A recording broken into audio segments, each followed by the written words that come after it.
அஸ்ஸலாமு அலைக்கும் ஃப்ரெண்ட்ஸ், வணக்கம். Welcome to Rahmi's kitchen. Friends பாருங்க, இன்றைக்கி நமக்கு என்ன கிடச்சிருக்குது குழம்பு வைக்கிறதுக்கு. ஆஹா, சூப்பராக இருக்குல்ல ப்ளூ நண்டு. இன்றைக்கி இதை வச்சு இப்போ நம்ம ஒரு கறி பண்ண போகிறோம். இதை எப்படி பண்ணுறதுன்னு உங்களுக்கு நான் போக போக காமிச்சு தரேன். ஓகே ஃப்ரெண்ட்ஸ், க்ளீன் பண்ணுறதுன்னு காமிச்சு தரோம். எப்படி ஒன்றுனா க்ளீன் பண்ணுறதெல்லாம் க்ளீன் பண்ணுறது காமிச்சு தரேன். இதெல்லாம் நல்லா இப்படி ஒன்று வாஷ் பண்ணிக்கணும். இப்படி இதெல்லாம் ஒன்று வாஷ் பண்ணிக்கணும் தண்ணியில். நண்டு கலர்றது பெரிய வேலை ஒன்றும் இல்லை, ஈஸி தான். அப்புறம் நம்ம சிசர் எடுத்துகிட்டு இந்த பாருங்கள், இந்த இதிலேருந்து இது மட்டும், இது வேஸ்ட், இதில் ஒன்றும் இல்லை, இதை எடுத்துடலாம். இது கட் பண்ணிடலாம். இதில் ஒன்றும் இல்லை, அதெல்லாம் வேஸ்ட்டு. இங்கே வரைக்கும் இருக்கிறத கட் பண்ணி எடுத்துடலாம். இது இவ்வளோ இருக்கிறதுல இருக்கும். ஸோ அதில் அந்த கலம்பு இருக்கும், சதை இருக்கும். ஸோ அது இருக்கட்டும். அப்புறம் இந்த பெரிய காலை இப்படி பண்ணி இப்படி ஒரு திருப்புனா வந்துடும் பாருங்கள். இது இப்படியே கழுகிட்டு, இதுதான் இதோட வாஷிங். இப்படி சும்மா கழுகிட்டு அது அப்படி போட்டுக்கிறது. இது ரெண்டாக பிச்சுக்கலாம் வேணுமாந்தா. இப்படி வச்சுக்கிட்டு இதுதான் இதோட ருசியானது. அது போட்டுக்கலாம் அதில். அது மாதிரி பாருங்கள், இது திருப்பி கழுகிட்டு இப்படி வாயெல்லாம் திறந்து கை கழுகிட்டு இப்படி உள்ட்டா திருப்பினா வந்துடும். இது இப்படி கழுகிக்கலாம். அப்புறம் அதில் போட்டுக்கலாம். அப்புறம் இந்த பாடி வந்துட்டு இப்படி எடுத்து இப்படி நல்லா கழுகின பிறகு இங்கே வருங்க, இது ஒன்று இருக்கு இல்லைங்களா, அது ஒரு சமயம் வரலான்னு இப்படி கத்தி விட்டு இதை இப்படி எடுத்துக்கணும். அது வேஸ்ட். இது எடுத்துடணும். அப்புறம் இந்த உடம்பு இப்படி பிடிச்சி இழுக்கணும். இப்படி இழுத்தா பாருங்க, இது வேஸ்ட்டு. இதில் ஒன்றும் இல்லை, இது போட்டுடலாம். இதில் பொண்ணு இல்லை, இந்த ஒரு மாதிரி மஞ்சள் கலராக இருக்கும், அது இல்லை. இது எடுத்துடலாம், இது தேவையில்லை நமக்கு. அப்புறம் இங்கே இந்த நார் மாதிரி, இந்த பூ மாதிரி இருக்கும், அதெல்லாம் எடுத்துடணும். இது பாருங்கள், இதெல்லாம் வேஸ்ட். இதெல்லாம் எடுத்துட்டு இது எடுத்துட்டு இப்படி இதெல்லாம் எடுத்துடணும்.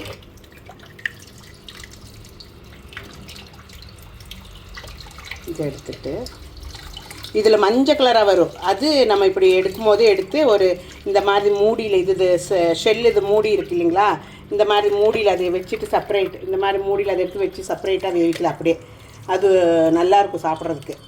அது உடஞ்சி போயிடும், மொட்டை மாதிரி இருக்கும் அது. அப்புறம் இதை இவ்வளோதான் க்ளீனிங் இப்படி பண்ணிவிட்டால் இவ்வளோதான் ஆகிடுச்சு. இது ரெண்டாக பீஸ் பண்ணிக்கணும். இப்படி வச்சு பெருசாக இருக்கு இல்லையா, கடிக்கிறது கொஞ்சம் கஷ்டமாக இருக்குன்னு இப்படி ரெண்டாக கட் பண்ணிக்கணும். கட் பண்ணிவிட்டு போட்டுக்கணும் பாத்திரத்தில். இப்படி செய்யணும். இப்படி எல்லா நண்டும் எடுத்து க்ளீன் பண்ணிக்கலாம். இது கட் பண்ணி எடுத்துகிட்டு, இது இவ்வளோ வரைக்கும் கட் பண்ணி எடுத்துகிட்டு, இல்லாட்டி இது நீங்கள் இப்படி பிச்சு போடலாம். இது இப்படி இல்லாட்டி இது செப்பரேட்டாக இப்படி பிச்சு எடுத்து போட்டுக்கலாம். இப்படி ஒன்று காணிக்கிற பாருங்கள், இப்படி எடுத்து போட்டுக்கலாம். இது அப்படியே இப்படி வரும். இது எடுத்து நல்லா கழுகிட்டு அதுவும் நம்ம குக்கிங் போட்டுக்கலாம். பாருங்கள் ஃப்ரெண்ட்ஸ், எல்லாம் க்ளீன் பண்ணி வச்சுருக்கு. நண்டெல்லாம் நல்லா நீட்டாக க்ளீன் பண்ணியாச்சு. இது பொண்ணு. இது நீங்கள் வேணுமா தான் எடுத்துக்கலாம், இல்லாட்டி போட்டுடலாம். எல்லா நண்டில் இருந்து பொண்ணு இது. அப்புறம் இது பாருங்கள், எல்லாம் க்ளீன் பண்ணி இப்படி வச்சுருக்குது. இங்கே பாருங்க, எல்லாம் க்ளீன் பண்ணி வச்சுருக்கு. நல்லா இருக்குது பாருங்கள், எல்லாம் சுத்தமாக க்ளீன் ஆகிடுச்சு. இது அப்படியே வேவிக்கும் போது இது இப்படியே வச்சா இதுக்குள்ளேயே இருக்கும், ஷெல்லுக்குள்ளேயே இருக்கும், அது வெளியில் வராது. இப்போ எப்படி செய்கிறதுன்னு பார்ப்போம். பாருங்கள் ஃப்ரெண்ட்ஸ், நண்டெல்லாம் க்ளீன் பண்ணி வச்சாச்சு. இப்போ நண்டு மசாலா பண்ணுறதுக்கு இல்லை ஐட்டம் எல்லாம் ரெடி பண்ணி வச்சுருக்கோம், எல்லா ஐட்டமும். இப்போ இது எப்படி பண்ணுறதுன்னு ஒன்றா போடும்போது என்னென்ன போடுறதுன்னு எல்லாம் காமிச்சு கொடுக்குறோம் உங்களுக்கு. ஃபஸ்ட்டு நம்ம கோகோனட் ஆயில் ஊற்றிக்கலாம். நீங்கள் குக்கிங் ஆயில் என்ன யூஸ் பண்ணுறீங்களோ அது யூஸ் பண்ணிக்கோங்க. நான் கோகோனட் ஆயில் யூஸ் பண்ணிக்கிறேன். ஒரு 3 டேபிள் ஸ்பூன் அவ்வளோ யூஸ் பண்ணிக்கோங்க. இது 1.5 kg க்ளீன் பண்ணுறதுக்கு முன்னாடி இந்த நண்டு நம்ம நல்ல எண்ணெய் காஞ்ச பிறகு சின்ன வெங்காயம் சும்மா பேருக்கு தட்டி வச்சுருக்குறோம், அது அப்படியே போட்டுக்கிறது. அது கூட கொஞ்சம் கருவேப்பிலை போட்டுக்கலாம். பாதி கருவேப்பிலை போட்டுக்கலாம், பாதி கார்னிஷ் பண்ணும்போது போட்டுக்கலாம். கொஞ்சம் போட்டுட்டு மீதி அப்படியே வச்சிடலாம். இது நல்லா வணக்கிக்கலாம்.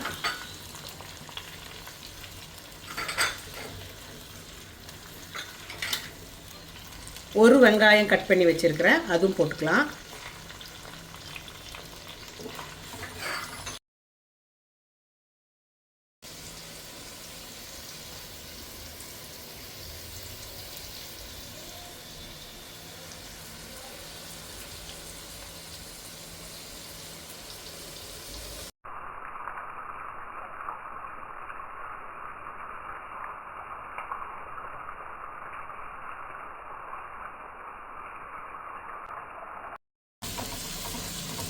பாருங்கள் ஃப்ரெண்ட்ஸ், நல்லா பிங்க் கலர் ஆகிட்டு வந்துட்டுருக்குது.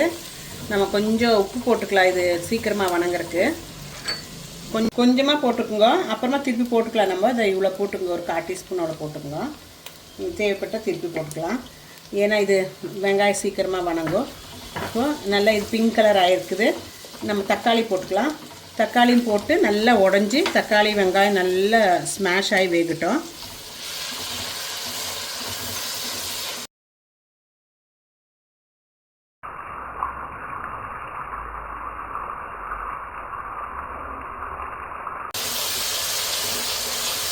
தக்காளி நல்லா உடைய தொடங்கிடுச்சு.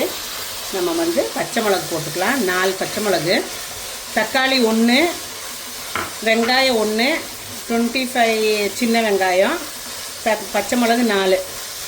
இது நான் ஸ்க்ரீனில் எழுதி போடும்போது எழுதி போடுறேன். இதெல்லாம் போட்டு நல்லா வணக்கிக்கலாம். பாருங்கள், தக்காளி நல்லா உடஞ்சிடுச்சு. நம்ம இஞ்சி பூண்டு பேஸ்ட் போட்டுக்கலாம். அதுவும் நல்லா வணக்க பச்சை வாசனை போகிற மட்டும் 1 ஸ்பூனு இஞ்சி பூண்டு பேஸ்ட்டு, 1 ஸ்பூனு.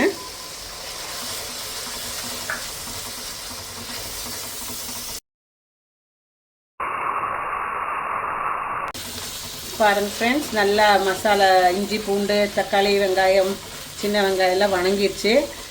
எண்ணெய் சைட்லேருந்து விட்டு வர தொடங்கிடுச்சு. நம்ம இப்போ ட்ரை மசாலாஸ் எல்லாம் போட்டுக்கலாம். கொஞ்சம் திரி தாத்தி வச்சுட்டு போட்டுக்கோங்க. ஹை ஃப்ளேம் வச்சா கரிஞ்சிரும் மசாலா. கொஞ்சம் திரி தாத்தி வச்சுட்டு ஒரு மசாலையாக போட்டுக்கலாம். 1/2 டீஸ்பூன் மஞ்சப்பொடி,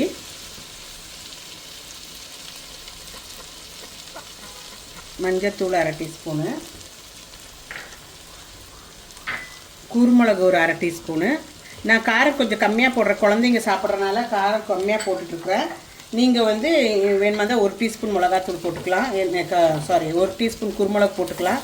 காரம் அதிகம் வேணுங்கிறவங்க. நான் 1/2 டீஸ்பூன் தான் போட்டுருக்குறேன். அப்புறம் 1/2 டீஸ்பூன் பெருஞ்சீரகம்,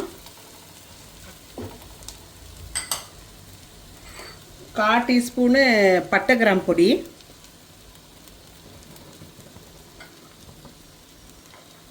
1/4 டீஸ்பூன் ஜீரகம், நல்ல ஜீரகம்,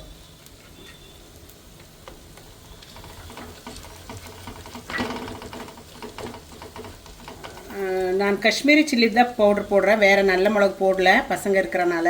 இது வந்து ஒரு 1.5 டீஸ்பூனு போட்டிருக்கிறேன்.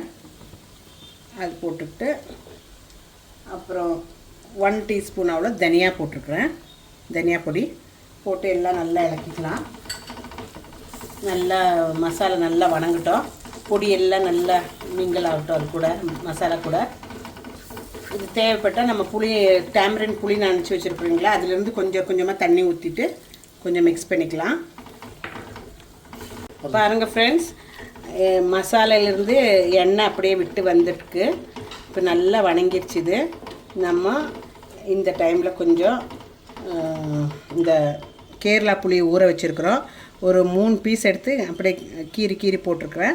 அந்த தண்ணியோடு ஊற்றிக்குங்க. இதுதான் அப்படியே ஊற்றுனது நம்ம தண்ணி கொஞ்சமாக இது ஊற்றிட்டு இது சும்மா ஒரு கொதி வந்த உடனே நம்ம நண்டு போட்டுக்கலாம். வேறு தண்ணி ஊற்றணும் கொஞ்சம். ஃபஸ்ட்டு நண்டு இந்த மசாலையில் கொஞ்சம் அப்படியே ஃப்ரை ஆன வரைக்கும் அப்புறமா நண்டு கொஞ்சம் தண்ணி ஊற்றிக்கலாம். பாருங்கள் ஃப்ரெண்ட்ஸ், மசாலையில் நம்ம நண்டு ஒன்றா எடுத்து போட்டுக்கலாம். எல்லாம் இப்படி எடுத்து போட்டு நல்லா மிக்ஸ் பண்ணிக்கலாம். கொஞ்சம் நேரம் இந்த மசாலையிலேயே வணங்கின பிறகு தான் நம்ம தண்ணி ஊற்றணும். எல்லாம் கழுகுன நண்டு போட்டுருங்க.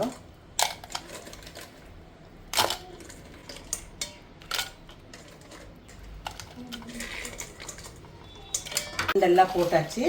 நல்லா இலக்கிக்குங்க. மசாலா எல்லா இடத்துலையும் பிடிக்கிற மாதிரி நல்லா இலக்கிக்குங்க.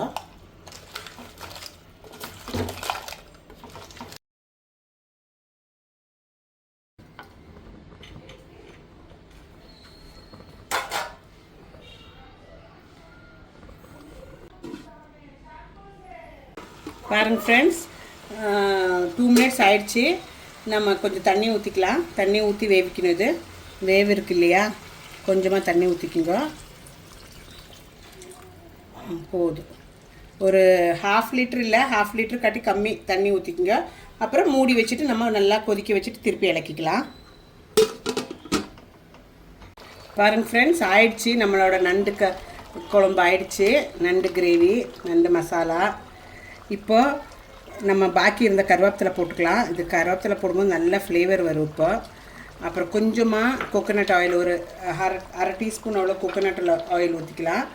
ஏன்னா இது ரொம்ப ஃப்ளேவர்ஃபுல்லாக இருக்கும், ஸ்மெல் நல்லாயிருக்கும், ரொம்ப நல்லாயிருக்கும். இந்த கோகோனட் ஆயில் மேலே ஊற்றும் போது ஒரு 1/2 டீஸ்பூன் ஊற்றிக்கோங்க. அப்புறம் மூடி வச்சுடுங்க.